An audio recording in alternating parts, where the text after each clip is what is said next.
नमस्कार दोस्तों, ज्ञान एकेडमी पर आप सभी का स्वागत है। दोस्तों, जो चैनल पर नए हैं, चैनल को एक बार सब्सक्राइब कर दीजिए और अपने दोस्तों के साथ शेयर कर दीजिए। तो दोस्तों, अपने 100 मॉडल पेपर की सीरीज में आज का अपना मॉडल पेपर नंबर 15वां देखेंगे दोस्तों। तो अपना टारगेट है कि अपने 100 मॉडल पेपर की सीरीज को पूरा करना है और अगली बार अपना लक्ष्य है कि 110 नंबर लाने हैं। तो चलिए दोस्तों, आज का अपना पहला क्वेश्चन देखते हैं। आज का पहला क्वेश्चन दे रखा है दोस्तों, गांधी जी ने सविनय अवज्ञा आंदोलन की शुरुआत कब की थी? तो सविनय अवज्ञा आंदोलन कब हुआ था दोस्तों? ऑप्शन ए देगा 1920 ईस्वी, ऑप्शन बी देगा 1930, ऑप्शन सी देगा 1942 ईस्वी और ऑप्शन डी देगा 1915 ईस्वी। तो सविनय अवज्ञा आंदोलन कब हुआ था दोस्तों? 1930 ईस्वी में गांधी जी द्वारा शुरू किया गया था, जब ब्रिटिश सरकार ने गांधी जी की 11 मांगों पर कोई सकारात्मक प्रभाव नहीं दिया था, तो गांधी जी ने यह सत्याग्रह किया था दोस्तों। और इसमें नमक का निर्माण किया था। नमक का निर्माण किया था। सविनय अवज्ञा आंदोलन को कब हुआ था दोस्तों? कंटेस्ट कर लेना है आपको कि 1930 में हुआ था। चलिए दोस्तों, अगला क्वेश्चन देखते हैं। अगला क्वेश्चन दे रखा है, गौतम बुद्ध का जन्म कहाँ हुआ था? तो ऑप्शन ए दे रखा सारनाथ में, ऑप्शन बी दे रखा बोध गया में, ऑप्शन सी देगा लुम्बिनी में और ऑप्शन डी देगा कुशीनगर में। तो गौतम बुद्ध का जन्म कहाँ हुआ था दोस्तों? आप सभी को जानकारी होगी इसकी, तो ऑप्शन सी राइट हो जाएगा अपने लुम्बिनी में। लुम्बिनी कहाँ स्थित है दोस्तों? नेपाल में। तो गौतम बुद्ध का जन्म कहाँ हुआ था? लुम्बिनी में। और अपने उन्होंने सबसे पहला उपदेश कहाँ पे दिया था दोस्तों? सारनाथ में। तो सबसे पहला उपदेश कहाँ दिया था दोस्तों? सारनाथ में। और गौतम बुद्ध को ज्ञान की प्राप्ति कहाँ हुई थी? तो बोध गया में। बोध गया कहाँ पे स्थित है दोस्तों? बिहार में। बिहार में स्थित है, जहाँ उन्हें ज्ञान की प्राप्ति हुई थी दोस्तों। ज्ञान प्राप्ति। चलिए दोस्तों, अगला क्वेश्चन देख लेते हैं। अगला क्वेश्चन है अपने, रामचरितमानस के लेखक कौन है? तो ऑप्शन ए देगा वाल्मीकि, ऑप्शन बी देगा तुलसीदास, ऑप्शन सी देगा कबीर और ऑप्शन डी देगा सूरदास। तो रामचरितमानस के लेखक कौन है दोस्तों? तुलसीदास। ऑप्शन बी राइट हो जाएगा, तुलसीदास ने रामचरितमानस की रचना की है। तो ये 16वीं शताब्दी के भक्ति के कवि थे। 16वीं शताब्दी के भक्ति के कवि थे। तो रामचरितमानस की रचना कब हुई थी दोस्तों? 16वीं शताब्दी में हुई थी। चलिए दोस्तों, अगला क्वेश्चन देखते हैं। अगला क्वेश्चन अपने, भारत की सबसे पुरानी पर्वत श्रेणी कौन सी है? तो भारत की सबसे पुरानी पर्वत श्रृंखला कौन सी है दोस्तों? ऑप्शन ए देगा हिमालय, ऑप्शन बी देगा विंध्याचल, ऑप्शन सी देगा सतपुड़ा, ऑप्शन डी देगा अरावली। दोस्तों, इसका राइट आंसर जल्दी से कमेंट के माध्यम से दीजिए कि भारत की सबसे पुरानी पर्वत श्रृंखला कौन सी है। तो राइट आंसर हो जाएगा दोस्तों अरावली पर्वत श्रृंखला। अरावली पर्वत श्रृंखला का विस्तार कौन कौन से राज्यों में दोस्तों याद कर लेना आपको? गुजरात, राजस्थान, गुजरात के बाद राजस्थान हरियाणा और अंत में दिल्ली। तो 4 राज्यों में इसका विस्तार है दोस्तों। इसकी लंबाई लगभग 692 किलोमीटर है। दोस्तों, इसको आपको याद कर लेना, बहुत ही इंपॉर्टेंट क्वेश्चन है। चलिए दोस्तों, अगला क्वेश्चन देख लेते हैं। अगला क्वेश्चन क्या है दोस्तों, एमू पक्षी किस देश में पाया जाता है? तो एमू पक्षी किस देश का राष्ट्रीय पक्षी है दोस्तों? जल्दी से इसका आंसर कमेंट बॉक्स में कमेंट के माध्यम से दीजिए कि एमू पक्षी कहाँ का राष्ट्रीय पक्षी है। तो ऑप्शन सी राइट हो जाएगा अपने ऑस्ट्रेलिया। एमू पक्षी कहाँ का राष्ट्रीय पक्षी है दोस्तों? ऑस्ट्रेलिया का। चलिए दोस्तों, अगला क्वेश्चन देखते हैं। अगला क्वेश्चन दे रहेगा, किस देश को लैंड ऑफ द मिडनाइट सन भी कहा जाता है? तो ऑप्शन ए देगा ग्रीनलैंड को, ऑप्शन बी देगा आइसलैंड को, ऑप्शन सी देगा आयरलैंड और ऑप्शन डी देगा नॉर्वे को। तो किस देश को लैंड ऑफ द मिडनाइट सन कहा जाता है दोस्तों? ऑप्शन डी राइट हो जाएगा, नॉर्वे को। नॉर्वे कहाँ पे स्थित है दोस्तों? यूरोप का एक देश है, छोटा सा देश है यूरोप, नॉर्वे का। यहाँ पे दोस्तों 40 मिनट की रात होती है। 40 मिनट की रात होती है, इसलिए इसको क्या कहा जाता है? लैंड ऑफ द मिडनाइट सन कहा जाता है। चलिए दोस्तों, अगला क्वेश्चन देखते हैं। अगला क्वेश्चन आपने दे रखा है, 1905 में बंगाल विभाजन के लिए ब्रिटिश सरकार द्वारा दिया गया मुख्य कारण क्या था? दोस्तों, बहुत ही इंपॉर्टेंट क्वेश्चन है। 1905 में जब बंगाल का विभाजन हुआ था, तो ब्रिटिश सरकार के द्वारा कौन सा कारण दिया गया था? ऑप्शन ए देख लेते हैं, आर्थिक विकास को बढ़ावा देना, ऑप्शन बी दे रखा है बड़ी आबादी के कारण प्रशासनिक कठिनाइयों को कम करने के लिए, ऑप्शन सी दे रखा है बंगाली राष्ट्रवाद के प्रभाव को कम करना, या ऑप्शन डी देगा उपयुक्त में से कोई नहीं। तो राइट आंसर क्या हो जाएगा दोस्तों? बड़ी आबादी के कारण प्रशासनिक कठिनाइयों को कम करने के लिए। तो ये कारण दिया गया ब्रिटिश सरकार के द्वारा, क्योंकि जनसंख्या भी बढ़ गई थी और क्षेत्र भी बढ़ गया था, इसलिए कंट्रोल नहीं कर पा रहे थे। ये कारण देकर 1905 में बंगाल का विभाजन किया गया दोस्तों। यह बहुत ही बड़ी गलती की गई थी बंगाल का विभाजन करके। चलिए दोस्तों अगला क्वेश्चन देखते हैं। अगला क्वेश्चन दे रखा है, विश्व प्रसिद्ध हैरी पॉटर श्रृंखला के लेखक कौन है? ऑप्शन ए दे रखा अरुंधति राय, ऑप्शन बी दे रखा जेके रावलिंग, ऑप्शन सी दे रखा तस्लीमा नसरीन और ऑप्शन डी दे रखा है सलमान रश्दी। तो दोस्तों विश्व प्रसिद्ध हैरी पॉटर श्रृंखला क्या है दोस्तों, जिसके लेखक कौन है? जेके रावलिंग। ऑप्शन बी राइट हो जाएगा, जेके रावलिंग। ये 7 काल्पनिक उपन्यासों की एक श्रृंखला है। 7 काल्पनिक उपन्यासों की एक श्रृंखला है। चलिए दोस्तों अगला क्वेश्चन देखते हैं। अगला क्वेश्चन दे रखा है दोस्तों, फतेहपुर सीकरी को किस मुगल बादशाह द्वारा अपनी राजधानी स्थापित किया गया? तो दोस्तों किस मुगल बादशाह ने फतेहपुर सीकरी को अपनी राजधानी बनाया? ऑप्शन ए देगा बाबर ने, ऑप्शन बी देगा हुमायूं ने, ऑप्शन सी देगा जहांगीर, ऑप्शन डी देगा अकबर। तो किस मुगल बादशाह ने फतेहपुर सीकरी को अपनी राजधानी बनाया था दोस्तों? ऑप्शन डी राइट हो जाएगा, अकबर ने। अकबर ने फतेहपुर सीकरी को अपनी राजधानी बनाया था। अकबर का कार्यकाल क्या था दोस्तों? 1556 ईस्वी से लगाकर 1605 ईस्वी तक। 1605 ईस्वी तक अकबर का कार्यकाल रहता है, जिसने फतेहपुर सीकरी को अपनी राजधानी बनाया दोस्तों। दोस्तों लहरों से डरकर नौका पार नहीं होती और कोशिश करने वालों की कभी हार नहीं होती। तो इसी जोश से हम जुनून के साथ हमारे साथ जुड़े रहिए और इस क्लास को दोस्तों अपने सभी दोस्तों के साथ शेयर कर दीजिए, जिसके कारण उनकी तैयारी को मजबूती मिल सके। तो 100 मॉडल पेपर सोल्व करने में से अपने 70 से 80% क्वेश्चन सर दोस्तों इससे बाहर नहीं जाएंगे। 70 से 80% क्वेश्चन आपके कवर हो जाएगा। तो दोस्तों हमारे साथ जुड़े रहिए और रेगुलर क्लासेस लेते रहिए। हम रोज के 2 मॉडल पेपर सोल्व कराते रहेंगे आपको। चलिए अगला क्वेश्चन देखते हैं। अगला क्वेश्चन है, समुद्रगुप्त का दरबारी कवि कौन था? ऑप्शन ए देगा बाणभट्ट, ऑप्शन बी देगा हरिसेन, ऑप्शन सी देगा चंद्रबरदाई और ऑप्शन डी देगा भवभूति। तो समुद्रगुप्त का दरबारी कवि कौन था दोस्तों? हरिसेन। ऑप्शन बी राइट हो जाएगा, हरिसेन दरबारी कवि था। समुद्रगुप्त का कार्यकाल क्या था दोस्तों? 335 ईस्वी से लगाकर दोस्तों 375 ईस्वी तक उनका कार्यकाल था। ये गुप्त वंश का दूसरे राजा थे, गुप्त वंश के दूसरे राजा थे। इन्होंने अपने पाटलिपुत्र को अपनी राजधानी बनाया था, पाटलिपुत्र को अपनी राजधानी बनाया था। चलिए दोस्तों अगला क्वेश्चन देखते हैं। अगला क्वेश्चन दे रखा है, ए और बी की वर्तमान आयु का अनुपात दे रखा है दोस्तों 2:7 और 4 वर्ष बाद ए की आयु 20 वर्ष होगी, तो बी की आयु ज्ञात करनी है। तो ए और बी की आयु का अनुपात क्या है दोस्तों? 2:7 दे रखा है। 4 वर्ष बाद ए की आयु 20 वर्ष होगी, तो अभी ए की आयु कितनी हो जाएगी दोस्तों? ए की आयु भी हो जाएगी 16 वर्ष। यदि 4 वर्ष बाद 20 वर्ष होगी तभी 16 वर्ष हो जाएगी। तो 16 किसके बराबर है दोस्तों? 2 के बराबर हो जाएगा, क्योंकि 2 का रेशो कितना देगा? एक्चुअल में रेशो दे रखा 2, लेकिन ए की आयु वर्तमान आयु 16 है और बी की आयु ज्ञात करनी 3 में 7 कर देंगे। 2 से 16 कितनी बार कटेगा दोस्तों? 8 बार। 8 इंटू 7 करेंगे तो 56 आ जाएगा। तो राइट आंसर क्या हो जाएगा दोस्तों? ऑप्शन ए राइट हो जाएगा, 56 वर्ष। बी की आयु कितनी हो जाएगी? 56 वर्ष। तो इसका सही आंसर आपका आया कि नहीं आया, कमेंट बॉक्स में जरूर बताएं कि आपके राइट आंसर क्या आ रहा है। क्या आपके भी 56 ही आ रहा है?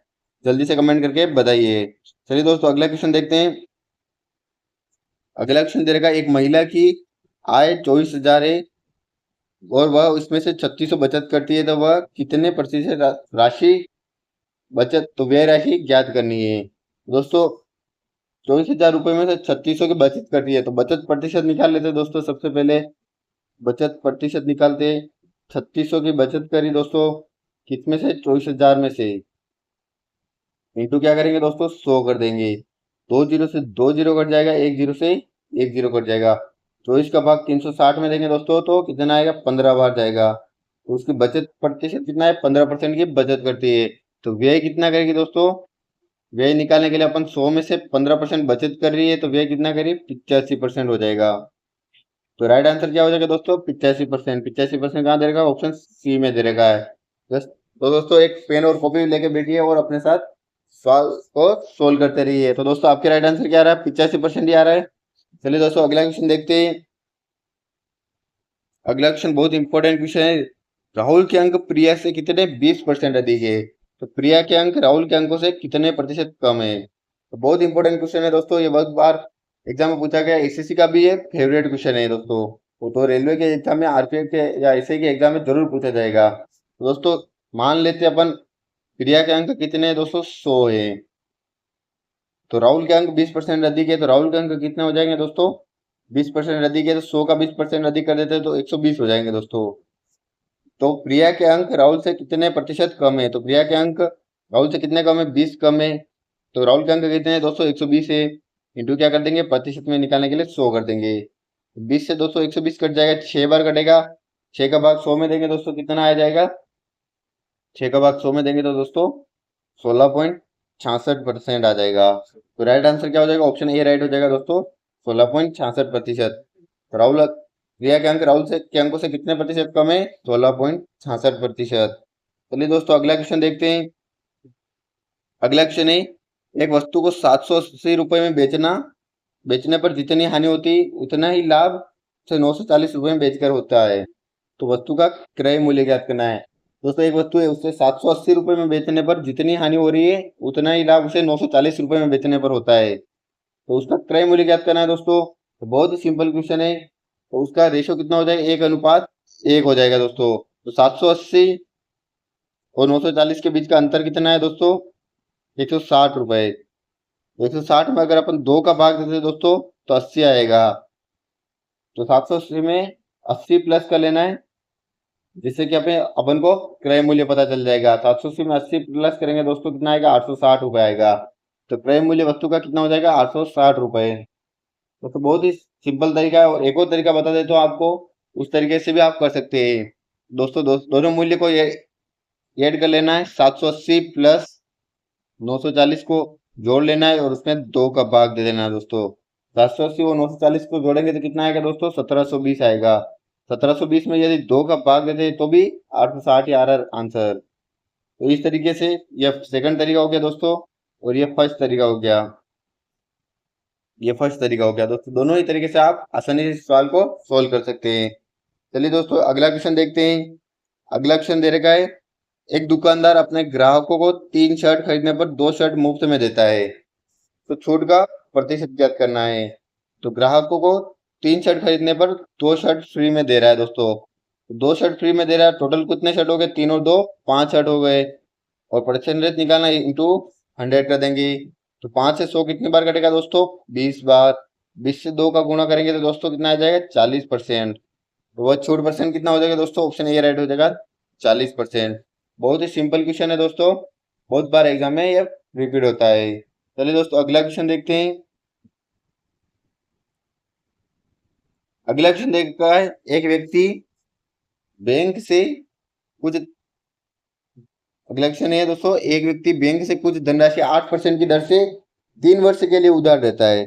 तो 8% की दर से कितने वर्ष के लिए उधार ली गई दोस्तों? 3 वर्ष के लिए उधार ली गई है। तो वह 3 वर्ष में कुल 9,610 रुपए वापस लौटाता है बैंक को। तो उधार ली गई राशि ज्ञात कीजिए। दोस्तों इसके लिए मैं आपको 10 सेकंड का समय देता हूँ। 10 या 20 सेकंड में आप जल्दी से इसका आंसर निकालिए दोस्तों, और कमेंट में बताइए कि राइट आंसर इसका क्या होगा। तो दोस्तों इसका आंसर अपन देखते हैं। 8% की दर से दोस्तों 3 वर्ष के लिए उधार लेता है, तो उसको कितना ब्याज देना पड़ेगा? 8% की दर से 3 वर्ष का ब्याज हो जाएगा दोस्तों 24%। तो उसको 24% ब्याज देना होगा। और उसने कुछ 9,610 रुपए लौटाए दोस्तों, जिसमें 24% ब्याज भी शामिल है। तो 124% हो जाएगा। 9,610 किसके बराबर है? 124% के। तो अपन को 100 की वैल्यू ज्ञात करनी है दोस्तों। तो 124 का भाग 9,610 में कितनी बार जाएगा दोस्तों? 77.5 बार। तो इसको 77.5 को दोस्तों 100 से गुणा करेंगे तो कितना आ जाएगा? 7,750 रुपए। तो राइट आंसर क्या हो जाएगा दोस्तों? ऑप्शन ए राइट हो जाएगा, 7,750 रुपए। दोस्तों इसका आंसर आपके क्या रहा है दोस्तों? कमेंट में जरूर बताएं। चलिए दोस्तों अगला क्वेश्चन देख लेते हैं। अगला क्वेश्चन देखते हैं दोस्तों, एक व्यक्ति अपने मित्र अनुज से 8% की दर से कुछ धनराशि उधार लेता है, और वही धनराशि मनोज को 12% की दर से उधार देता है। तो 4 वर्षों में कुल उसे 2820 रुपए का लाभ हुआ। तो उधार ली गई राशि ज्ञात कीजिए। तो दोस्तों इस क्वेश्चन को आप सोल्व कीजिए और जल्दी से इसका आंसर निकालिए और कमेंट के माध्यम से इसका आंसर दीजिए। तो दोस्तों इसका आंसर क्या हो जाएगा कि व्यक्ति ने अनुज से 8% की दर से उधार ली और 12% की दर से उधार देता है, तो उसका प्रॉफिट कितना हो जाएगा? 4% का प्रॉफिट हो जाएगा दोस्तों। तो उसने कितने समय के लिए? 4 वर्षों के लिए दिया था। 4 वर्षों के लिए, तो 4 × 4 करेंगे दोस्तों 16% का उसका प्रॉफिट हो जाएगा। लेकिन एक्चुअल में उसका प्रॉफिट दे रखा है 2820 रुपए। तो 2820 रुपए किसके 16% के बराबर है। अपने को कुल राशि ज्ञात करनी है तो इंटू 100 कर देंगे। तो 4 से 16 कट जाएगा 4 बार, 4 से 100 कट जाएगा 25 बार दोस्तों। 4 से वापिस 2820 को काटेंगे दोस्तों तो कितनी बार कटेगा 705 बार। तो 705 इंटू 25 करेंगे दोस्तों तो क्या आ जाएगा 17,625।